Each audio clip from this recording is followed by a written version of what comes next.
இருக்கலாம். கிறிஸ்தவர்களிலே கூட இன்னமும் பல பேர் சொல்லுகிறான், கிறிஸ்தவ நாடார், கிறிஸ்தவ பிள்ளைமார். கிறிஸ்தவனானதுக்கு பிறகு நீ எப்படி நாடார்? இன்னமும் கிறிஸ்தவனானால் பிறகு என்ன பிள்ளைமார்? மதம் மாறினாலும் சாதி அவனை விடாமல் பற்றி கொண்டிருக்கிறது. நாகர்கோயிலுக்கு பக்கத்தில் சுசீந்திரம் தாண்டி தோப்பூர் என்று ஒரு ஊர் இருக்கிறது.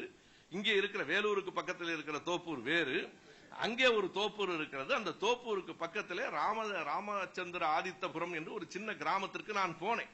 அந்த கிராமத்திற்கு போனதனுடைய நோக்கம், அங்கே என்னுடைய அப்பா அவர்கள் சொன்னார், ஆரோக்கியசாமி என்று அந்த காலத்திலே என்னோடு பணியாற்றிய ஒரு சுயமரியாதைக்காரருடைய ஊர் அது என்று சொன்னதனாலே நாகர்கோயிலுக்கு நான் ஒரு கூட்டத்திற்கு போயிருந்த போது காலையிலே அந்த பெரியவர் இருக்கிறாரா என்று பார்த்து விடலாம் என்பதற்காக போனேன்.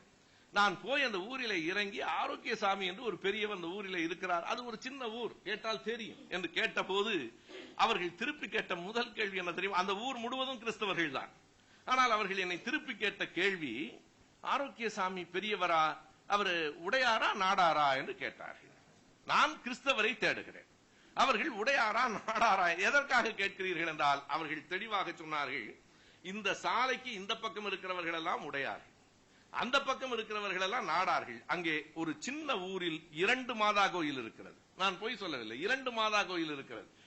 இந்த பிள்ளைமார்களினுடைய மாதா கோயிலுக்குள் நாடார்கள் வர முடியாது, நாடார்களினுடைய மாதா கோயிலுக்கு பிள்ளைமார்கள் போக மாட்டார்கள். எனவே அவர்கள் கேட்டார்கள், இந்த பக்கத்தில் இருக்கிறவர்கள் எல்லாம் நாடார்கள், இந்த பக்கத்தில் இருக்கிறவர்கள் எல்லாம் பிள்ளைமார்கள் என்று. நான் திருப்பி கேட்டேன், எந்த பக்கத்தில் இருக்கிறவர்கள் எல்லாம் கிறிஸ்தவர்கள் என்று. நீங்கள் இந்த பக்கம் நாடார்கள் இருக்கிறார்கள், இந்த பக்கம் பிள்ளைமார்கள் இருக்கிறார்கள், கிறிஸ்தவர்கள் எங்கே இருக்கிறார்கள்? இந்த ஊரில் கிறிஸ்தவர்களே இல்லையா?